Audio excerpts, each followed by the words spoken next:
Welcome, welcome, everybody. Good to see you all here. Thank you for making time today. I will be introducing myself in a moment. I had the hint to do it, which is funny, but yeah, happy 1st of October, at least for me in my time zone. I am very excited.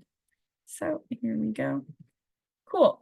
For any of you who have seen me run meetings before, I do like to start with a few things. So first, just be noted, right? I just told you before starting, this event's going to be recorded and posted publicly.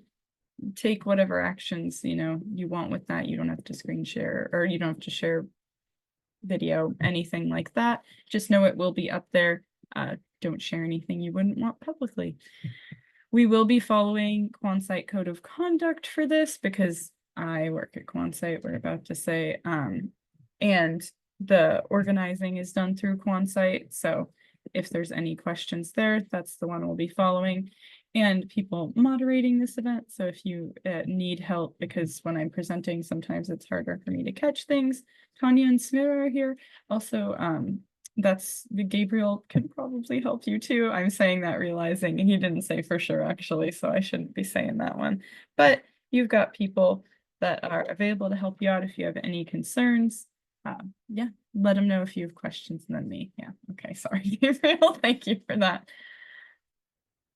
Cool, so what's going on here? I always have to give myself slides to introduce myself because counter to what you saw earlier, I usually forget to. My name is Isabella. I use she, her pronouns. I am a designer of many, many things at Quansight Labs. I am also a drinker of much tea at Quansight Labs. You will see me sipping on that today, I'm sure. I've worked on many projects in the scientific Python ecosystem over the years. Some bigger name ones that you might know, like Jupyter Lab, Spider, and Napari, I think are less of that, but a bunch of others too that are not going to be named here, but I've worked in a lot of different areas with a lot of different people, have that background here.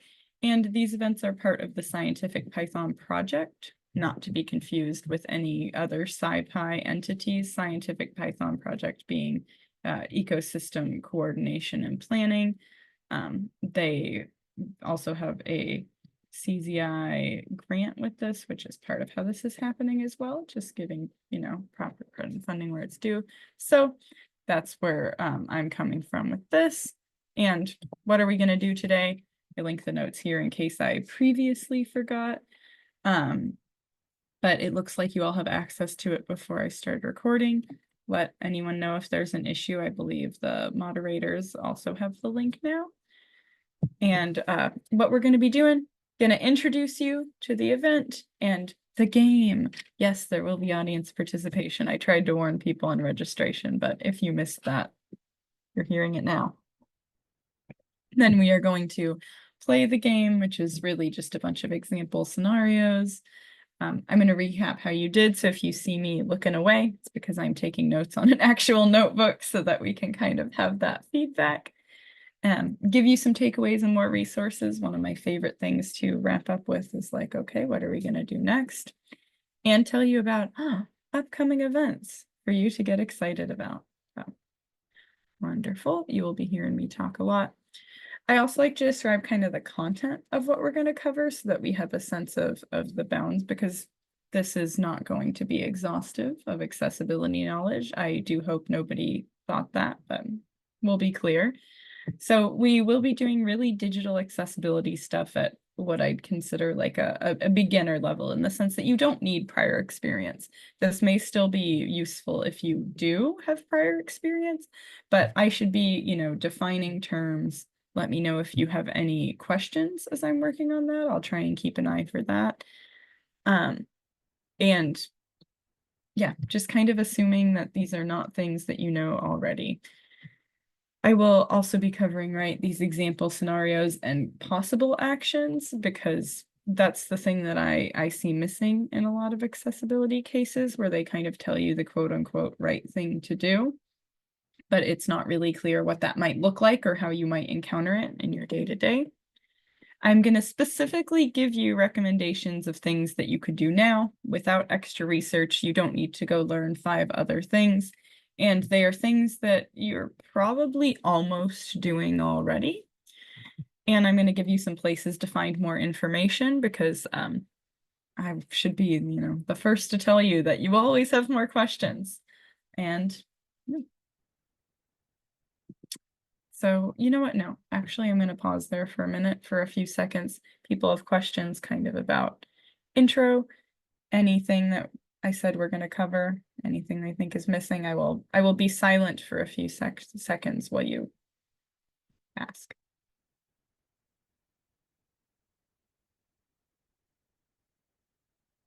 Okay, awesome. We should be good on time, so please don't hesitate to ask if it comes up. Great. So the rules of the game. I don't know. That sounds very dramatic, and I do think the dramatic can be fun in this situation. So all that's really going to happen is that I'm going to pose kind of a scenario. I'm going to ask you to pretend like we're going through a day, together and be like, oh yes, this is just what happens. This is my routine. And I'm then going to put kind of a related question when you have, right, a decision point of how to approach that scenario from an accessibility perspective, of course. And I said polls are going to appear within the Zoom messages. Zoom does not want to let me do formal polls today, but so I'm just going to ask you to put in, it's a multiple choice. So we will have letters and I will watch for that. That's what we're going to do. I think with a group this size, that won't be an issue. I'm saying you have 30 seconds to answer the poll. I'm not going to start a timer, but just we're going to keep it moving, right? I kind of want your gut instinct. I'm not asking for you to do research. And I'm going to review, whatever you answer and also give so we're going to talk about your most popular answer and I'm going to give my recommendation, whether I, agree with the popular answer or not and why, so that you understand a little bit about these decisions. I will be tallying up just to say okay, here's where we didn't agree because I think it's fun.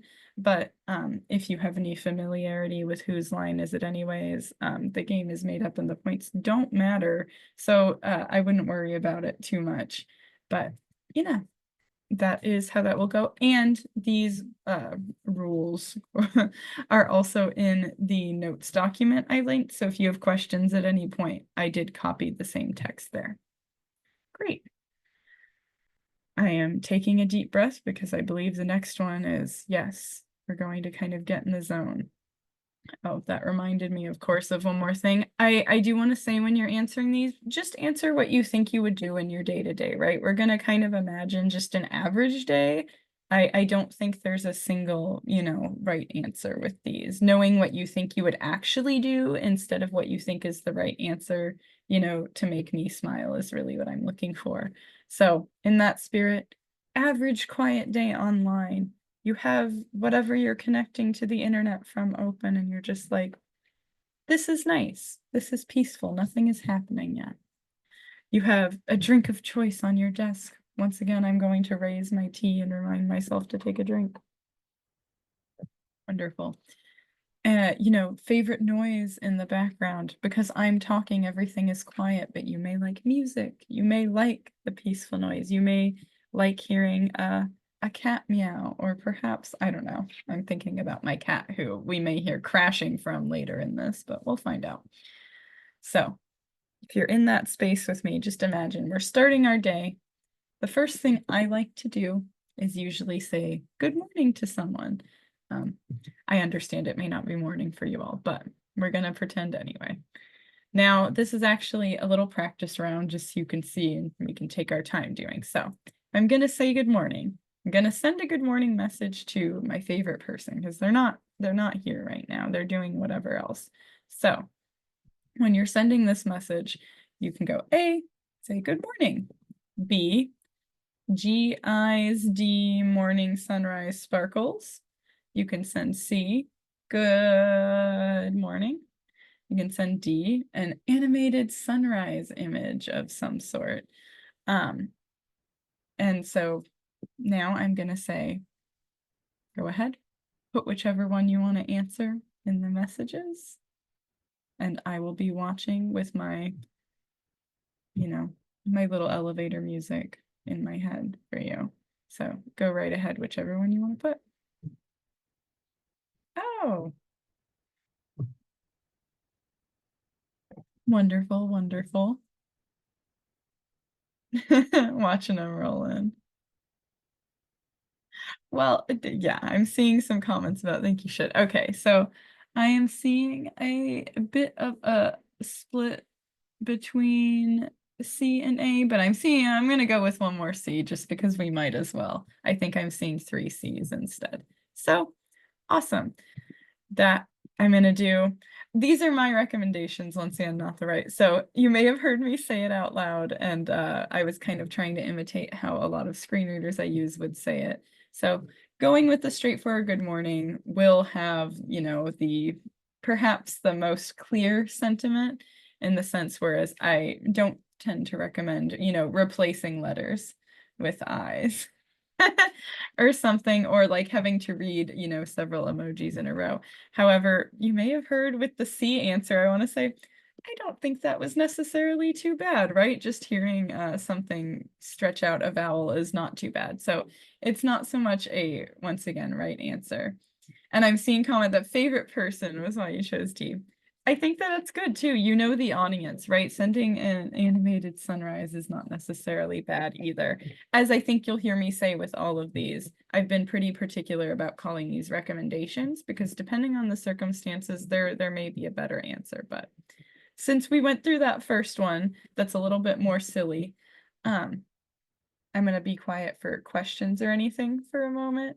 I can also explain any of these more why I did this logic if that is wanted. So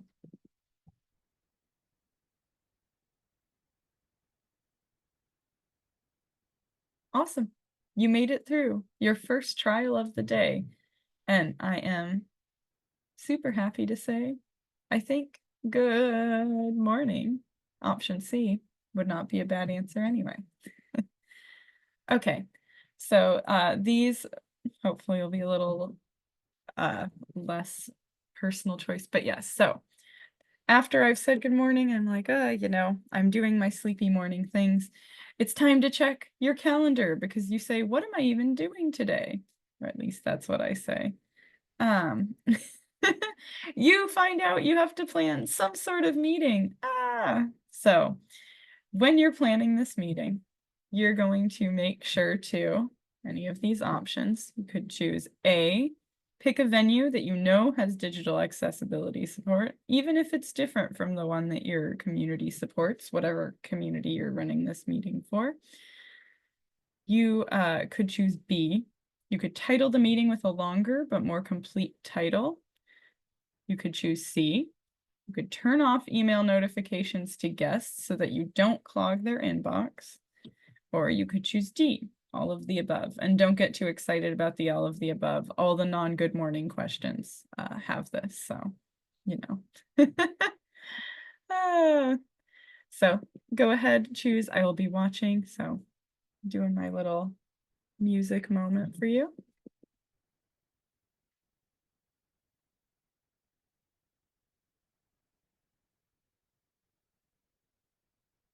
A, B, like the blood type. Good answer.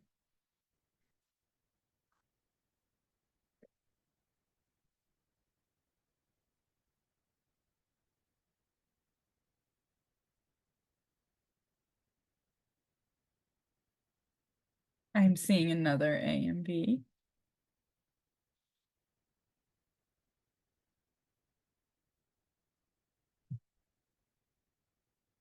Okay. Slight lean towards A. Slight lean towards A, but also the B. I like the question marks. Y'all are very, I was at first frustrated with the polling not working right with some admin constraints, but I'm actually really enjoying the way that y'all are deciding to answer. Thank you for this. Okay. No, we're seeing answers for everyone. Thank you. So I'm seeing mostly A with, I think, a majority of A, but I am seeing some others with the B. So as I am going to say, probably ad nauseum. Yeah, most of these are pretty well intended. I am recommending B, title the meeting with a longer but more complete title, because in terms of like actions that you can confidently take, that is one that I don't see done often and that will work well, right? So like the longer being, some people are like, oh, this is going to be too long, but being able to have the full context of what this meeting is, why you're doing it, when you're joining it, because it's going to be the thing, repeated to someone opening it. I find the most important because I think you need to prioritize letting people make their decisions, right? Do I want to join this meeting? Is this what I think it's going to be, right? You don't want to kind of even accidentally bait and switch someone. The reason, since we're seeing a lot of A's, that I didn't say to pick a venue that has support, even though it's different. That's important, right? Like you do need to have basically a building, whether that is digital or physical, that is going to support, right, people that you want to be able to access it. And the reason it's hard often as an individual to evaluate this, if the community is not going with it, you may not be getting the support you need. It may not actually be properly accessible, and then that puts you as an individual on the hook. And so if you do want that, I would, recommend advocating for kind of the community to review and change and make that agreement together. And so just as a person saying, I have to plan a meeting now, making sure that what you can take action on and that is not accidentally going to have backlash on people, whether that is others or yourself, is choosing kind of those smaller actions. Though, of course, if you happen to know a venue with really awesome digital accessibility support, feel free to let me know because I've heard all kinds of ones over the years. I also want to mention, though, the email notifications. I don't think that was picked too much. Turning off the updates I saw in the comments was a good one because you really can get a lot. But in my experience, because a lot of these are a mix of some kind of standard and also my experience in running user feedback sessions and various tests.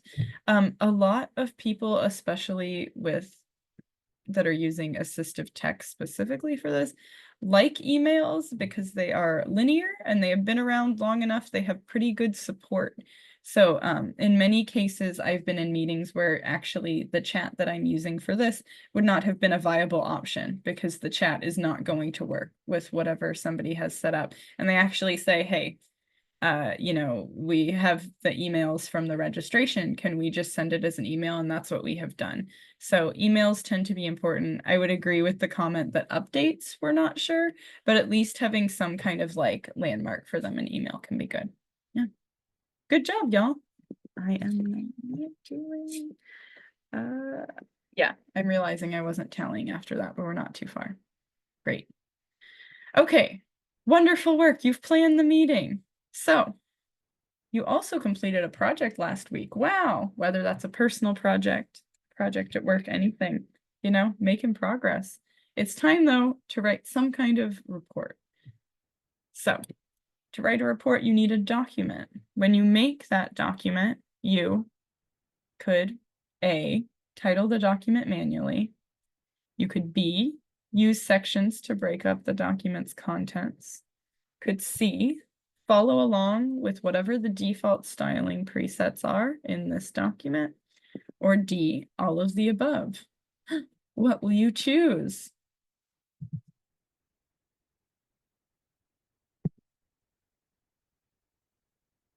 I'm immediately seeing some all of the aboves. Never see. Oh.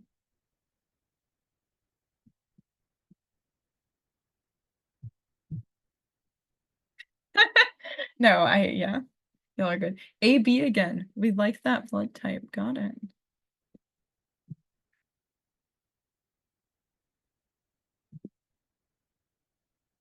Awesome. Yeah. Okay, I will comment on that too. Yeah, these are good. These are good. Okay, good work. So I'm seeing a lot of I was seeing some D's at first, and now I'm seeing kind of A, B again. But I actually would go with D for this, all of the above. I'm going to kind of break down why since they're all related. So 1, titling the document manually ensures that it has a title that you think is relevant, right? Kind of like the last meeting one, making sure that it's clear what this is instead of, whether it's something that makes everything named Untitled 1, Untitled 2, Untitled 3, or even if it's just something that picks up the first sentence that you wrote or whatever that is, making sure that it's a proper title lets both you and everyone else know what they're getting themselves into. And I think preserving that autonomy is a really big accessibility choice, especially because you never know how weighty that action is going to be, right? It may take them way longer to actually navigate that document. So being confident that it's what they want is a good thing to have. Using sections, I'm also seeing a comment that, using sections is kind of just good practice generally. You're so right.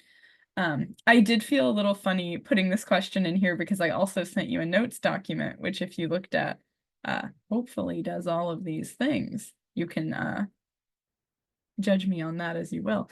But using up sections, right, like it helps on a lot of different levels. So of course, there can be kind of that visual, if someone can see those sections, there is like that visual grouping that can help people navigate it. It can help people find what they want quickly if we're trying to make sure that it's supporting like, a different amount of time you have available, different attention. But sections on, I guess I'm going to say on the internet, very often correspond also to kind of like a ladder in whatever that web page is. And that ladder is how a lot of assistive tech decides to plug in to it and allow people to kind of move throughout the document. So it also helps in those cases, whether that is, a screen reader, whether that is not so much Zoom things, but right, like keyboard navigation, those actually all rely on having these sections. So it becomes a big one really quickly. We also, following along with the default styling, I kind of was wondering if I'd get people with this one. This is kind of in line with the meeting one where I said, because you as an individual, presumably in your day, are not just going to say, I'm going to stop my day right now and figure out right now what is the perfect way to do a document. I'm going to do a study. I'm going to recruit participants. It's often hard to find really, verifiable info about what is going to work. We need to kind of rely on other people's research in this case, especially in your day-to-day habit where you're not just pausing. And so when I was saying default styling, which might be vague, it's saying like, if it has a kind of a way that it's styling the section, use the thing that says the section header, even if it's maybe not the thing that you're looking, or you need to edit that, that default for it, but not trying to do everything like rebuilding the wheel every time not only takes a lot out of you, but in many cases, there's a reason that not everything is perfect. Accessibility check passing. Well, I say there's a reason. There's many reasons, but one of them is because it is actually, right, a skill to be able to capture all these different needs. And I don't think that it's the right choice to try and ask yourself as an individual to do that. So you may want to update whatever your defaults are, but I would follow them so that it preserves that. I'm going to pause too because I am by design talking a lot in this, but I want to make sure people have any time for questions here since I went through all of those.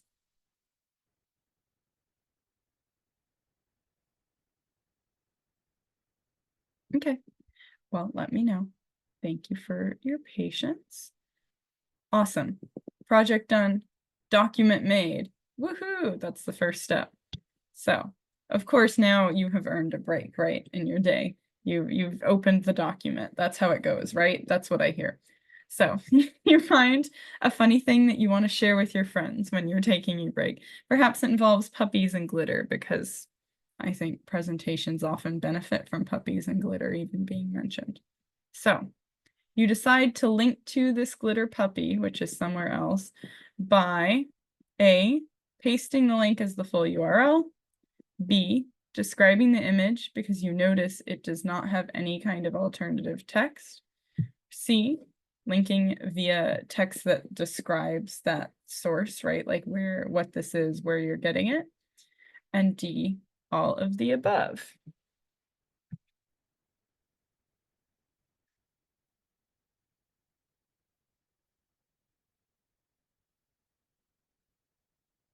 I'm really having fun though imagining this glitter puppy now.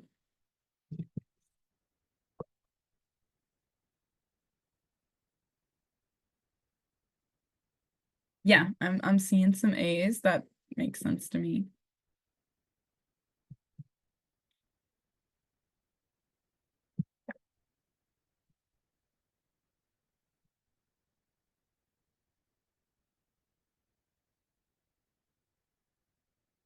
I'm seeing a lot of caveats that I'm enjoying too. That for friends, yeah, you are just going to do just paste the link as a URL.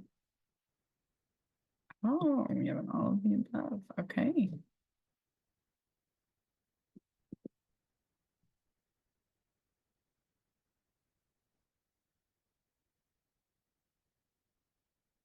Awesome. I am not seeing more roll in right now, so we'll go. My answer, right, would be C, that you're linking with some kind of, description, whether that's like, glitter puppies is a link or whatever it needs to be. However, to be completely honest with you, I agree with a lot of these caveats that for friends, I am more likely to just paste a URL. I will not deny that at all. In many cases, you know who you're working with, right? You know that your friends can or can't work with this. You know, right, that your friends can or can't open whatever it is to find more information. You have that context. So I would say I frequently do A. But speaking, because this is an accessibility workshop, linking in a way that kind of describes the source whenever possible, right? Because not all platforms are actually going to support that, though, once again, structural changes that we can ask for is what I would go with. So the reason that I say pasting URL is not always the best is it's really good to have access to that URL so someone can open it however they choose. But once again, if that has to be read out loud to you, if that is the only way that you have to access this, then you're going to be hearing a long string of something that, depending what's being sent, but especially a picture of a glitter puppy, I'm betting is on some kind of social media where I'm going to be reading a long string of numbers. I'm going to have that read to me instead of me hearing, oh, my friend wanted to send me a glitter puppy, which is really awesome, actually. I'm going to hear something something.com/097, describing the image, I think, is also really well intentioned. You may want to do that depending on your friends, but in many cases too, that's kind of the same where as just a person doing it, the thing that's more on the onus of you is sending it. You can't fix and I would describe every image on the internet just by sending it to your friends. So yeah. I'm not sure if I said it earlier either too. You can disagree with me on these and put it in the comments. I'm happy to kind of explain, but yeah, recommendations is used intentionally. Awesome. We have sent the glitter puppy that one day I will have to actually make. Maybe that's the next blog post, has a glitter puppy in it so that we can all enjoy this post event. So while you were doing that, right, because you go on your break and then there's always a bunch of things to come back to, you've got mail. When you return, you find messages waiting for you. Oh, the messages, they never end. So you're gonna have to reply to these messages because that's just life, right? When you write a reply, you could A, use large text settings to make sure your message can be read easily, right? Just say, okay, make it bigger. Could B, keep your message as short as possible to make sure that it, kind of respects someone's time or like whatever attention they have, right, to access it. You could use C, use common and familiar words to make sure your message, can be clearly understood. Or D, you can do all of the above. Go forth, write the reply. What will you choose?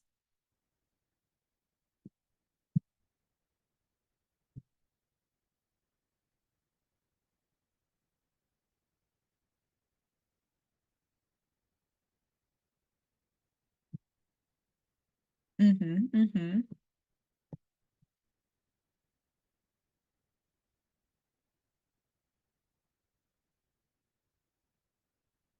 I am seeing some B's and C's.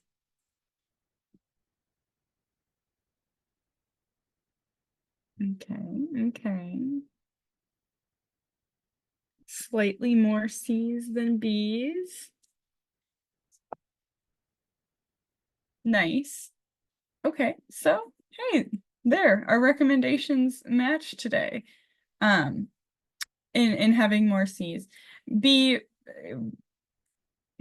as usual, I'm not going to say that's not bad, right? You don't just want to be saying words to say them. To keep your message short is a valuable thing. But in terms of common and familiar words, I'm calling that out because I run into it a lot, right? In messages too, whether that is at work or not, where people start using, right, acronyms or jargon that nobody really knows what's going on. And I have to tell you, as someone who looks up a lot of acronyms for work and such, it's really hard to tell which acronym someone means when they're sending it to you. And that does not get easier when you have it read to you or when you don't have that context. So that is an important one. Keeping messages short is still though, yeah, but reason I didn't choose it was because there are times where short is not strictly a go right. Sometimes you need to give people the information to make a decision properly, right? So it isn't just an always short, but always using the words that you can use to communicate as clearly as possible to your audience. I haven't really run into a situation where that is an issue. When you're writing a message, you are aiming to communicate. I do want to call out using large text settings too.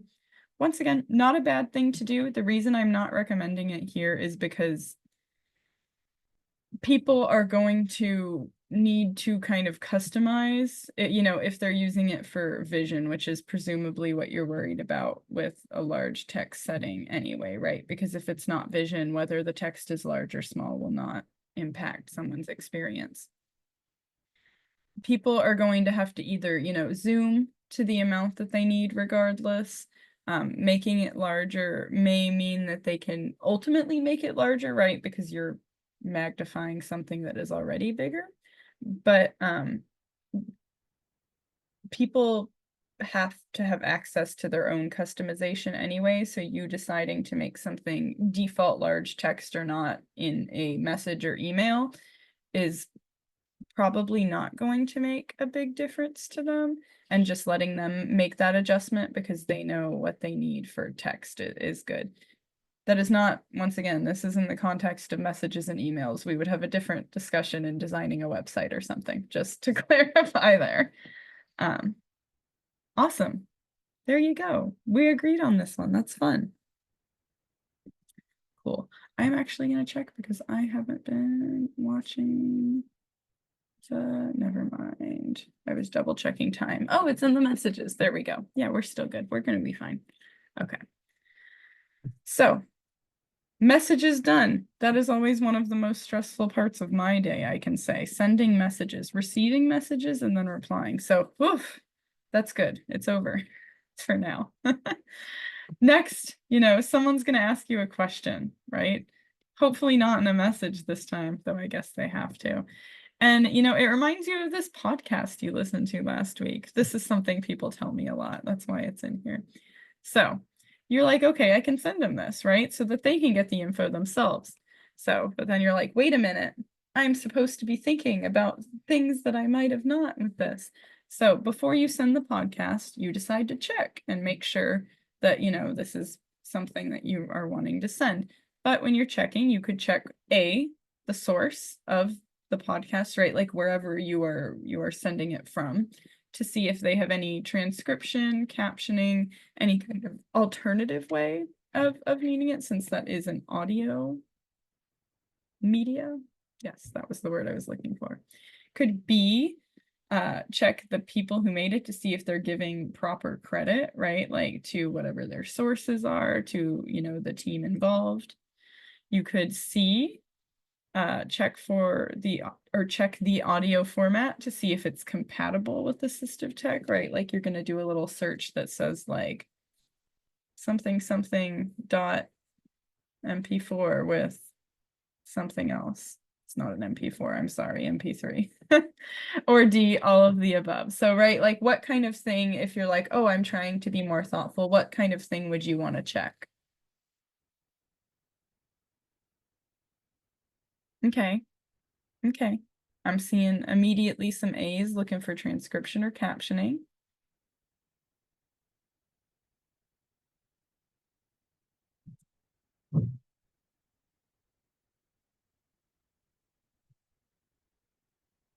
Awesome. I think that was our first unanimous decision, everyone. Good work. Doesn't have to be unanimous. There's not a, yeah, but I agree with you. I think checking for transcription or captioning, you know, and specifically a podcast or whatever you're sending, making sure that there's some kind of alternative form is a really good thing to check for, right? Even if transcribing a whole podcast is maybe not something that you can do, building that awareness and knowing what you're sending people is a great habit to cultivate. The other two, well, actually, let's go one by one. Making sure that people give proper credit to the team, also not a bad thing to do, but since I'm running an accessibility meeting, I am more worried about transcription and captioning today, but yeah. Checking the audio format to see if it's compatible with assistive tech.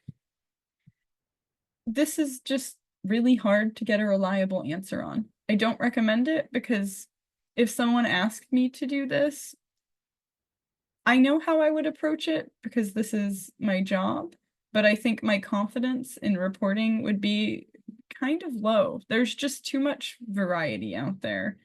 The only way that I would be confident would be to test it, and that's not really what people look for when they're asking for this. So just checking, you know, if a file extension is compatible in most cases, I don't think is really going to benefit anyone in this kind of interaction where you're just trying to talk to someone. So that's where it goes. Woohoo! Look at y'all go. I love to see people caring about transcription and captioning enough to see it go through. So we're here. The meeting time, that fabled meeting you were planning earlier, has arrived. Whoa, we're already here. Maybe it's this meeting that you're in right now.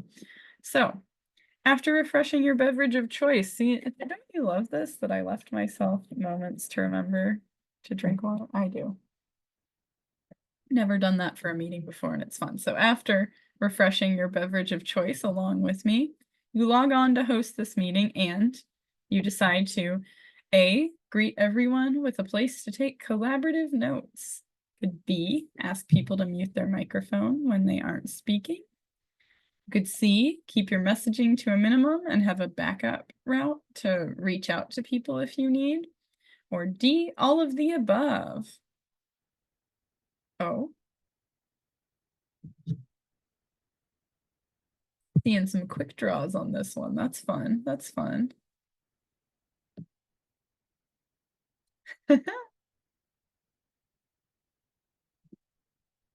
There you go. Oh, we're getting a spread of answers again. That's fun, by the way. That's not bad. It's just cool to see. Awesome, awesome.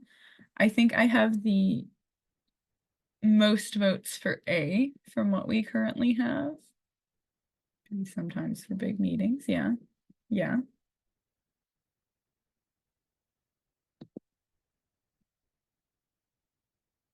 Okay, I think with with what I'm currently seeing, we have a split between A and B winning, which is fine. I actually would recommend D with this, right? All of these are good things to do, especially because meetings can be a multimedia nightmare to handle, whether that is in, you know, like sensory overload situation, whether that is dealing with the tech involved with that, or like needing to switch between all these places. In hosting, I think it is a good thing to do to say hi and to say, hey, we can take notes here, because that kind of can help everyone keep on track. Or right, like because it gave you kind of an outline of what I was doing, you can kind of prepare yourself mentally, you can refer back to it. So that can be good for cognitive disabilities, and also just even memory, right? Having a place to return to with that. Asking people to mute their microphone. I think that's become a little bit more of a common practice, actually, even outside of accessibility.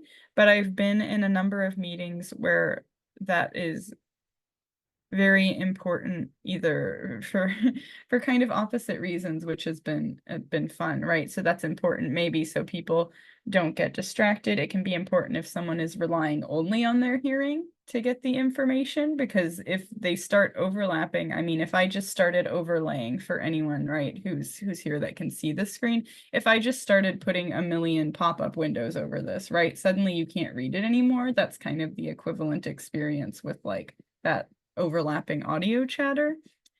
And the reverse, though, can also be true. I have had situations where we have some kind of, interpreter or a translator. When there's overlapping, they often can't actually interpret successfully because there's not a single line for them to follow, which is really what their job requires. So there's a lot of different ways that that one can actually manifest in a meeting. So I'm glad to see I've been running into it more. And keeping messaging to a minimum, it's kind of ironic because with the polls not panning out with this, we actually have a lot of messaging going on. This can depend on the venue, but a lot of the time it will, that, notification for it to send a message will either interrupt any action that some kind of tech is doing, right? Whether that's, assistive tech, or it may like move the focus of something even outside that. But it can also, right, be distracting. It's kind of like having that background chatter. So we are breaking that one for this meeting this time, but that's why I recommend all of those. I haven't asked y'all for any questions this time, but I would also agree though with, some of these are more important in different contexts. The comment that B might be more important for big meetings, that be asking people to mute. Yeah, I think it can be.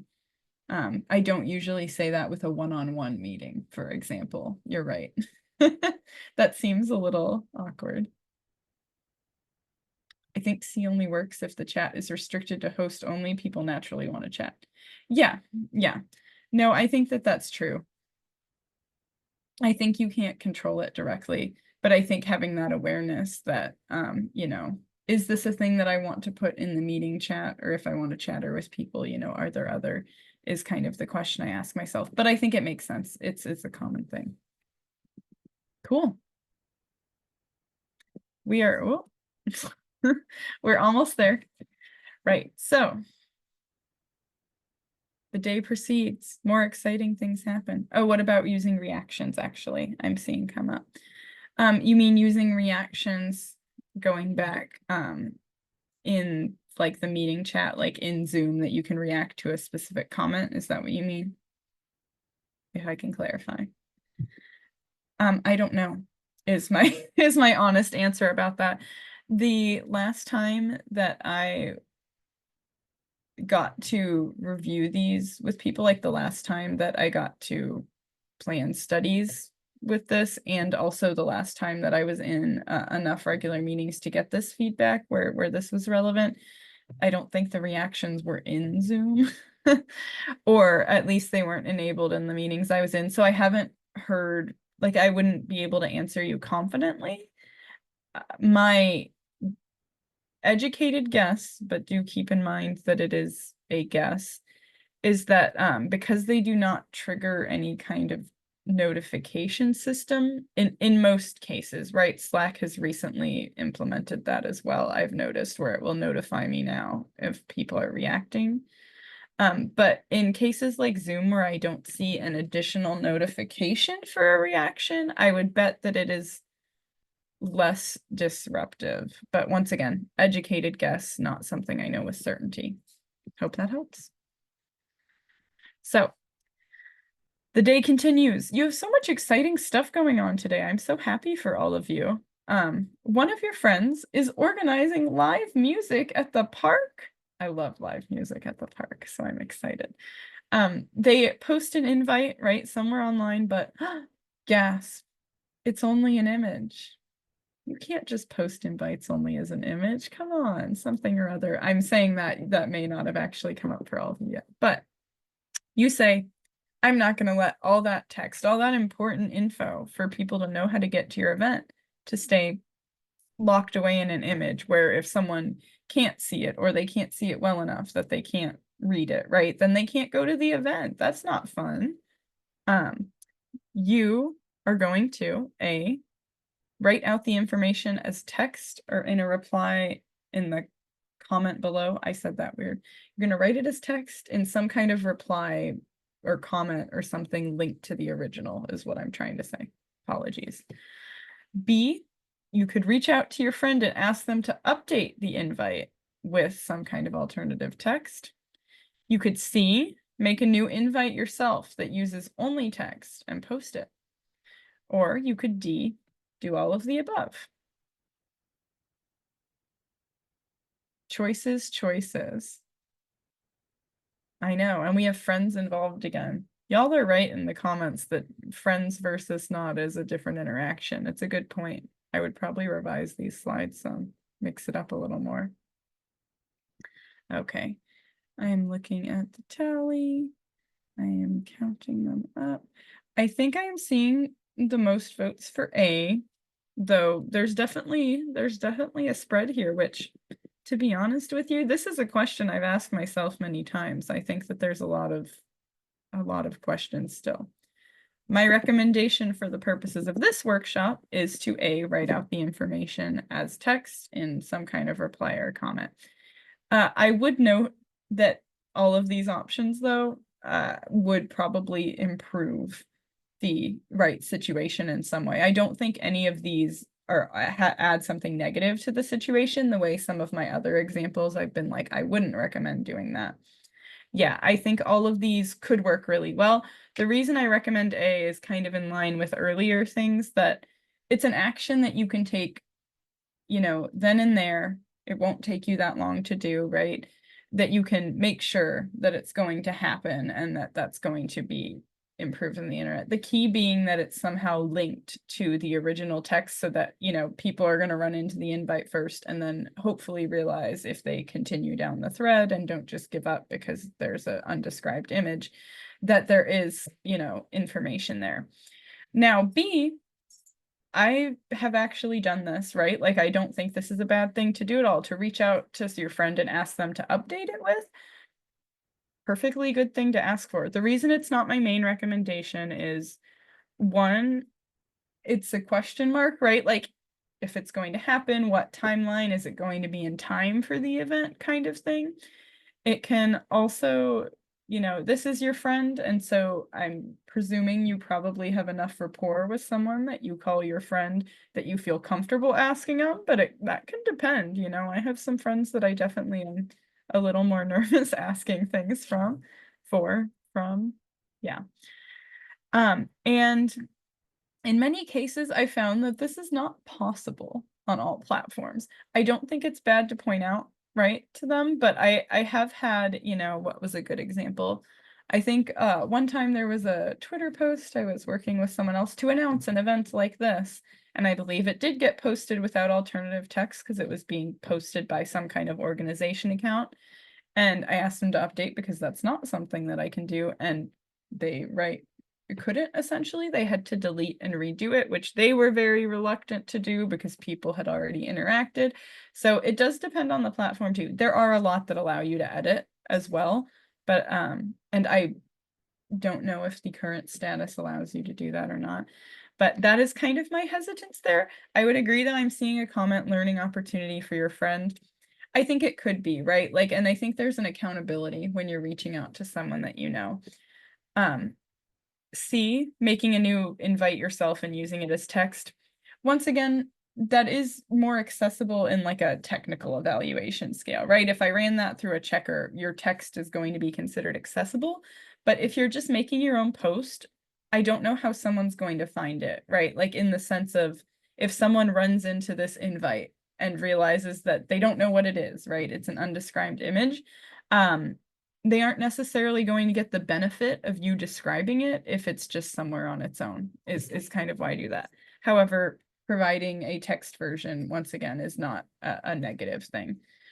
I would say too, I have had option A where I have written out information or text as a reply in some kind of linked thing. Even when I am not reaching out to the people, because I do this sometimes too with people I maybe don't know as well, right? Like I just see it for an event and I'm like, oh, I'm just going to describe it so that more people can get this info. A lot of the time people notice and kind of get excited if it is an editable situation. I have had people message me and say, hey, I saw you put that. Can I like edit it so it's in the actual alt text? I totally forgot to do that. Or I'm not confident in writing it, so I didn't, but I like yours. I have had that happen too. So I think there is a possibility with all of these for people to learn still, but you're right. Giving the feedback directly will kind of make people think about it. So all of these are good options though. I'm double checking because there were comments. Yeah. Awesome. No, that's super. What am I doing? Yes, I can tally. Cool. Now, the penultimate event of your day. You're hanging out with your friends. Woohoo! There are so many friends here. I guess I really want to hang out with my friends when I was making these slides. I hope you all get to do that. They decide that they're gonna, make popcorn, put on a movie. It's movie night with your friends now. So this one's a little longer, bear with me. You kind of heard of this movie and you remember it being praised for, having really cool shots and like quick lighting that changes all the time. And you remember one of your friends mentioning being careful about flashing lights. Kind of awkward. At least for me. So you've got some options here. Oh, hi. See, there's the cat. I was hoping we'd get a visit. Hello, cat. So the cat is going to help us talk to our friends about this concern. So you could decide to keep an eye out during the movie for any kind of flashing lights so that you can tell your friend if you think they're coming, right? Essentially warn them. You could ask your friends to wait a minute and help you look up if there are any flashing light warnings for this movie somewhere online, right? Because this is not an expectation for actual like movie ratings or anything, but sometimes you do get that feedback elsewhere. Or C, you can tell your friends you can't watch the movie because it might be dangerous. D, of course, our famous all of the above. So what would you choose? Okay. Seeing them roll in. I'm seeing some B's from the start. Wait a minute, usually a good approach for solving problems.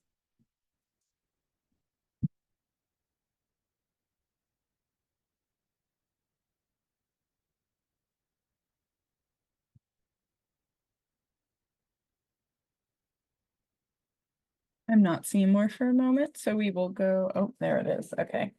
Yeah, we will go with, hi, I know now I'm gonna be plagued by cat and joy for all of you. I agree. I think B is probably the best option. This is an awkward situation, but it's also one that I've been in a lot, right? Especially if your friend hasn't been really clear what they're keeping an eye out for, which they don't have to tell you, right? Like what they're worried about, but you're not sure if this is going to hurt them, basically. Telling people to wait and seeing if you can get more info is honestly something I would recommend probably even out of this situation. To kind of break down concerns here, flashing lights, right? There's a number of different things that it can cause, but this is a pretty big and pretty immediate danger for a lot of people, right? This can trigger epilepsy, this can give people migraines, can get very immediate physical and in some cases life-threatening situations. But it's also really normal, right, for things to just start like having flashing lights in them. As I mentioned briefly, there's not really a built-in warning like structurally, right? Like you're not going to be told in a movie's rating or anything. And if you don't know exactly what it is with your friend, you don't really know what you're risking here. Deciding to keep an eye out during the movie, while well-intended, especially if you haven't seen it before, you don't know, right? You might not be able to give prior warning. That's kind of the risk there, even if it's well-intentioned. And for C, telling them they can't watch the movie, I don't think anybody really likes that. And also, it is, the friend that you are looking out for knows what they actually need, right? Just deciding to essentially, right, protect people from themselves, and especially without full context, you know, people need to have their autonomy preserved. In fact, I'd specifically say that disabled people really need to have autonomy preserved, because that has been a big issue globally over the years. So that's my recommendation, is to wait and see if you can find any other answers, because there are some communities out there that try and kind of do like their own warnings, right? I'm hearing crashing in the background from the cat. Maybe you are too. But yeah, so this, you made it. Woohoo! We made it through the day. I'm gonna pause though again. Any questions on that last one? Any of the scenarios that we've done so far?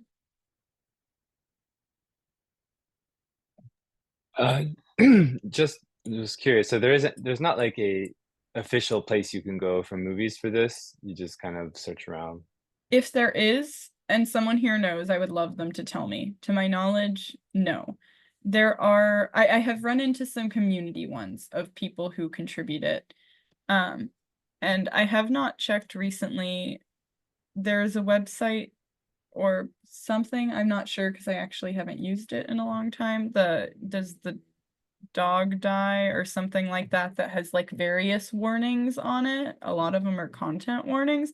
They might have added something since I've looked, but I am not aware of any.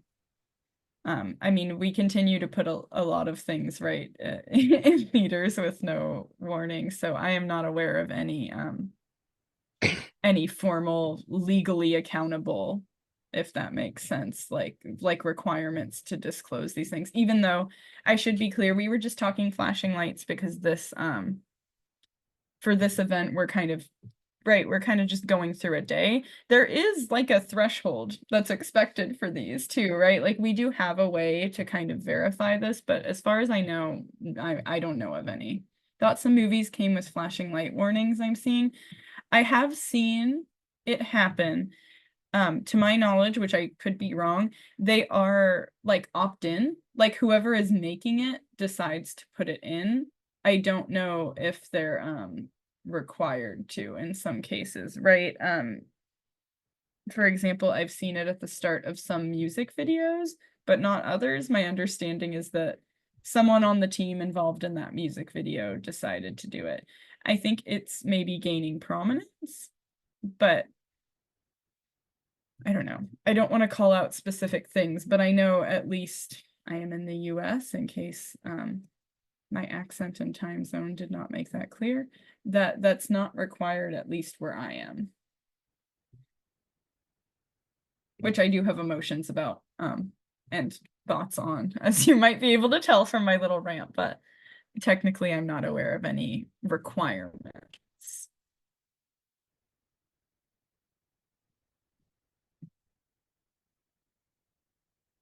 And historically there have been issues with that, so it's funny. But yes. Any other questions? If that answered yours.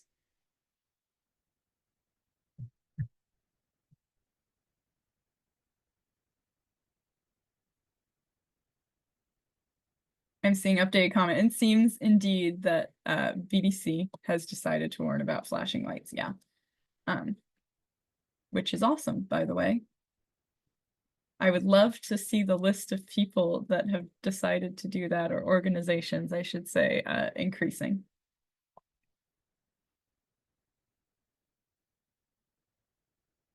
Awesome, awesome. So made it through the day. Hope y'all are feeling good. I think that was an exciting day. All of these scenarios were pulled from real things that I have had happen, and all of the answers, like the potential answers I gave, are things that I've, seen people do, had people ask me. Like this event was very designed based on what people have asked me over many years and what they've done. So, where am I going with that? So, especially in the sense that, right, you all have things to do, but I don't think that's an unsafe assumption. But when you're going through your day-to-day, right, like making these decisions, taking that time and thought, is something that it's a hard habit to develop sometimes. I feel like I'm going a little off script here and it's not benefiting me. So I'm going to pull back here. Give me a moment to stop screen sharing so I can update the tally, because I did keep count of what we're doing. So let me move that a moment and my screen will be right back to show you. Whoop, where am I? There it is. So that we get cool numbers recorded for posterity. Awesome. We're gonna do that. And we're gonna do, and I'm right back.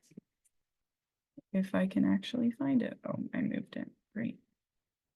And we're sharing again. Whoop.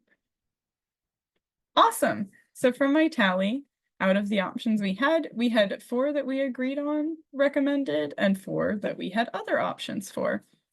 I think that's pretty good. I wasn't really sure, how this was going to go, since, like I said, all of these were real scenarios I've been in. All of these are options I've seen people do, almost always with good intentions too, or at least not being aware. So congrats. Once again, I don't think there is a singular right answer in any of accessibility, so I don't think the other options are wrong, but it's cool to see, at least for me, where we align and don't. Thoughts on this? Patting yourselves on the back for making it through the day and answering all my questions? Attending an audience participation Zoom? Unprecedented.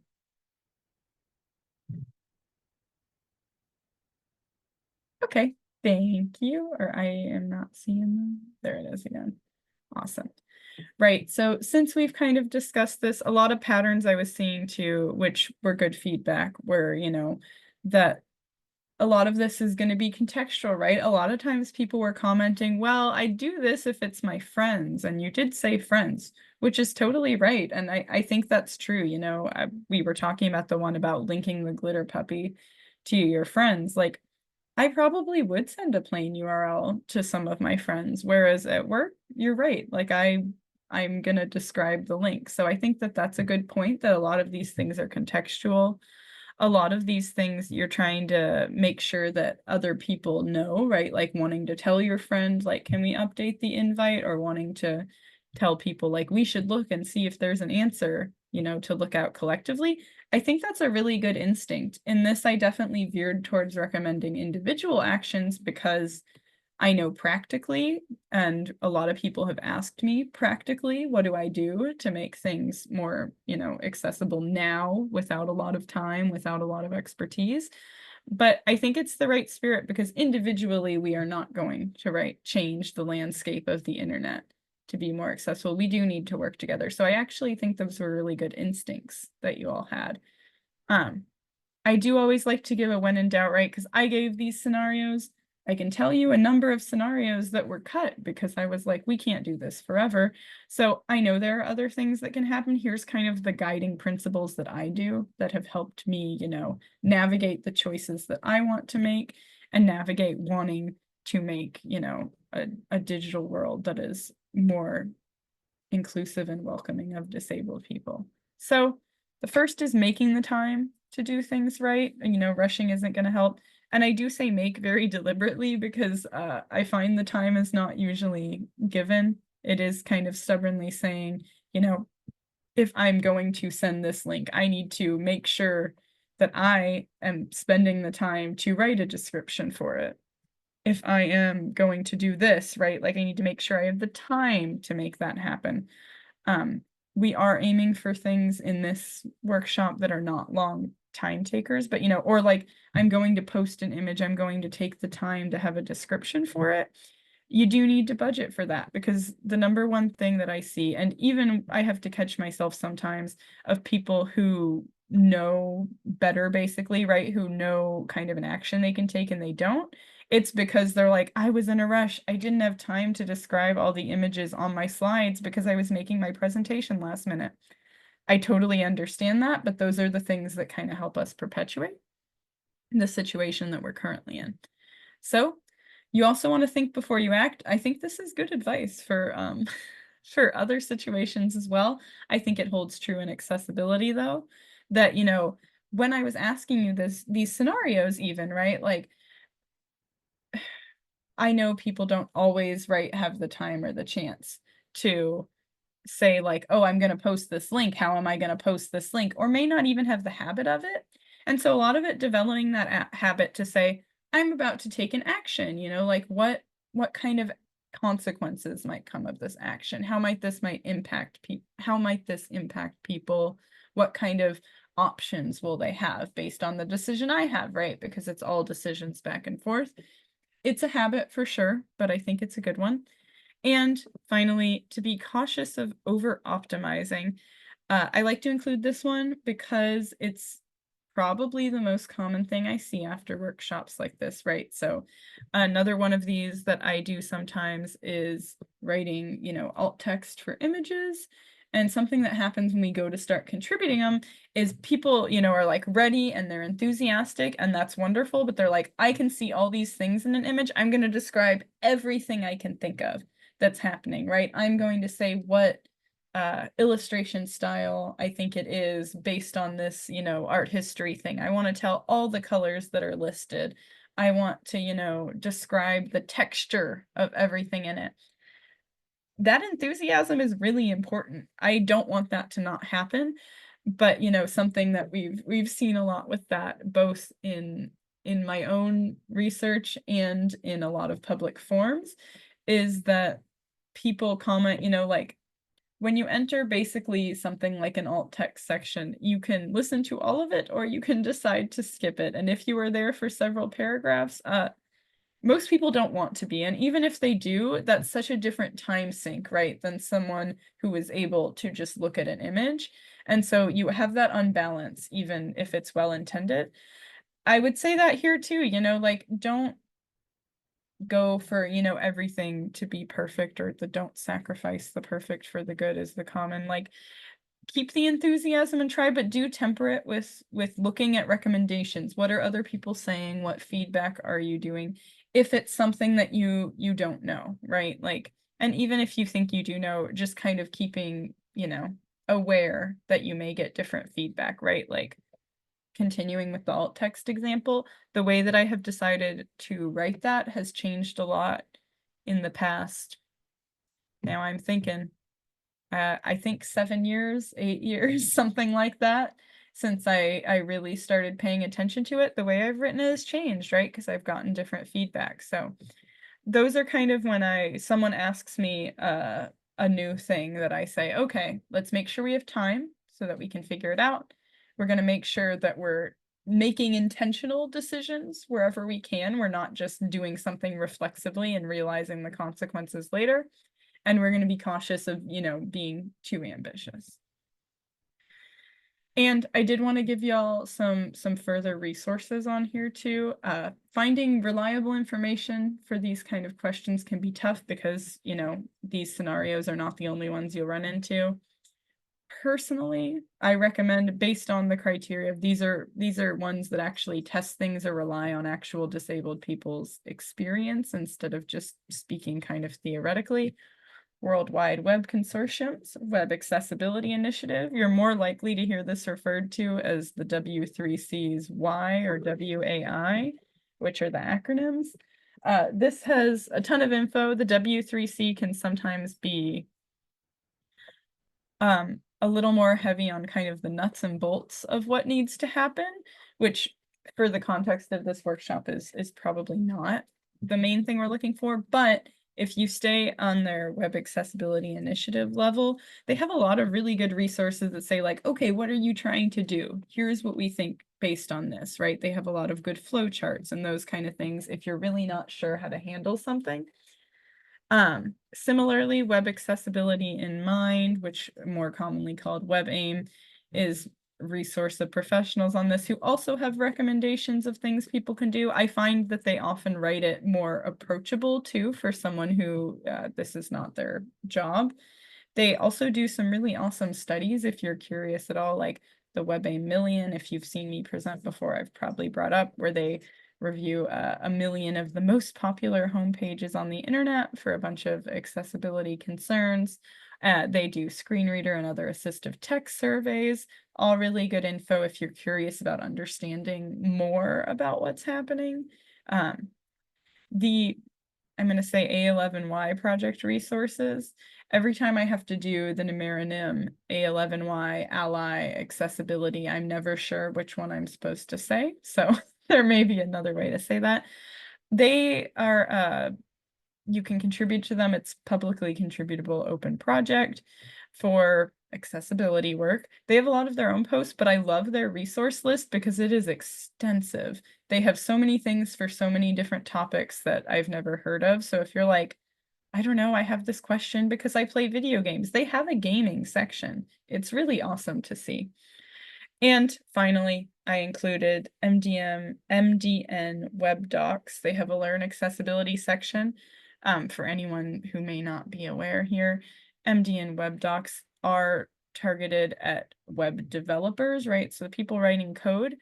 I don't know that that is all of you in this meeting or all of you watching this recording later, but I bring it up because I do like to cross-check it for kind of what is actually still relevant. Something that will happen a lot is finding outdated accessibility information. Like people will say, oh, you just do this thing or use this tool.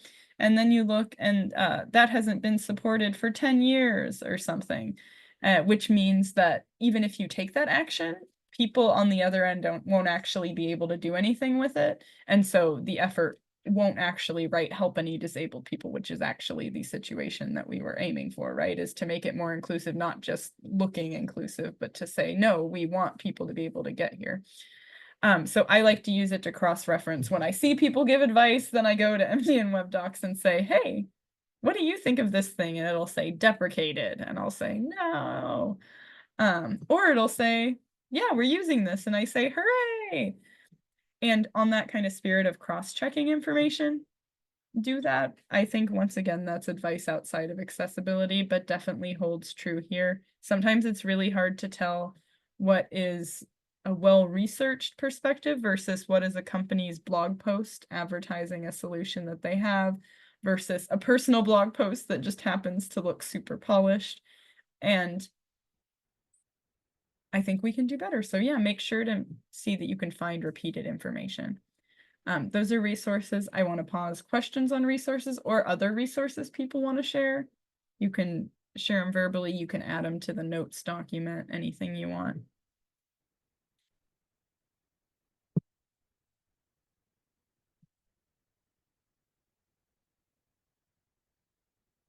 Awesome. Well, I think those are good. Yeah. I was gonna just add if the accessibility project resources one is the one I'm thinking of, a lot of it is like there are articles contributed by authors. Oh yeah, that's the main body of their work. They have a page for resources that are just links to other projects with more specific things, but yeah. Yeah, so like that's kind of useful to find out like people to kind of put names to Yeah. like to put to sort of get a roster, sort of kind of think about like figure out who is working in this space. I Oh found yeah. No, that's very true. That's very true. because They have, like yeah. W3C and WebAIM I feel are kind of often very and NBN too are all very anonymous. Yes. Whereas accessibility project tends to I think if it's the one I'm thinking of tends to associate with specific people. Yes, you're correct. I think we are thinking of the same project because that project is very diligent, I will say, about like putting the authors or, saying this is who is in the community. And yeah, I would agree. The others are anonymous as well, but I would also just say the list of authors is shorter, even though, right, there's so many people that review and provide feedback, but they aren't considered authors. So you would have to dredge through every forum post on W3C, which would take a lot of time, is why I'm laughing for anyone who's not aware. Yeah, that's a good point. Okay, I am almost there. So what do we do next? This is something I also get asked a lot of events. You've heard me say it a few times. I kind of got ahead of myself, but like making a habit is really my recommendation for what to do with what we talked about today, for what to do in looking forward at like what are the scenarios you're likely to encounter and not just the ones I brought you. A lot of it in terms of what you can do that are small actions that you can take now, you have to just start getting used to doing them, right? The same way that you got in the habit of just posting a link, right, without having a description, or the same way that you get used to just posting an image. And once again, because things encourage you to, right, this is not an individual failing, right? Like social media is happy to just let you post whatever, right? Like whenever. It doesn't ask you to say, hey, you can't post this without alt text or something. So that means that making that habit, making a new one, it's hard, right? I think there's a million self-help books on making habits. New Year's resolutions, right, are known for this. But that is what has helped me the most. I have heard that with others, and I think that's the only way that, you know, that change kind of adds up on an individual level of asking yourself those questions. And I would encourage, like, the same way with other habits, don't start with all of them at once, right? I gave you a lot of different scenarios. If there's something that you do a lot of, maybe try to start there. You know, you write a lot of emails. Maybe you say, oh, I'm gonna start, you know, like reviewing this thing, or I'm gonna make sure that every time I use an acronym in my emails, I'm gonna write it out. That can be your first step, right? It doesn't have to be some larger thing at the start. And once it's a habit, you don't have to think about it anymore. You can start moving on to others. And upcoming events, I must announce, we are going to have another one in this series, focused though on data visualization and accessibility, a fraught and deep topic from my perspective. People have a lot of different thoughts on this, but it's also one of the most requested pieces of feedback I've had in this ecosystem. That will be in 2 weeks, the 15th of October at the same time. I always want to say same bat time, same bat channel, but I don't want to confuse anyone. And in this one, though, compared to this, where you don't really need any prior knowledge for this, having some knowledge of what a data visualization is, names of common parts will be helpful, just because I won't really be covering that. You can register. I have the link on here, but it's also in the document if you are interested. And yeah. I'm gonna open it up to questions, but I was going to stop recording before questions, so people didn't feel like they had to, you know, have that preserved long term. Just in case you do want to find me to ask me more questions or something later, you can find me on GitHub. These are in the notes, so I'm not going to read them out loud here because the notes will be linked in the recording as well. I am on Twitter, and I am still calling it Twitter, as you heard. And I post very slowly on the Quansight Labs blog, almost always about accessibility if you're looking for it there. So thank you very much for your time. I'm gonna stop recording and take questions if I can figure out the stop recording button. There it is. Thank you so much.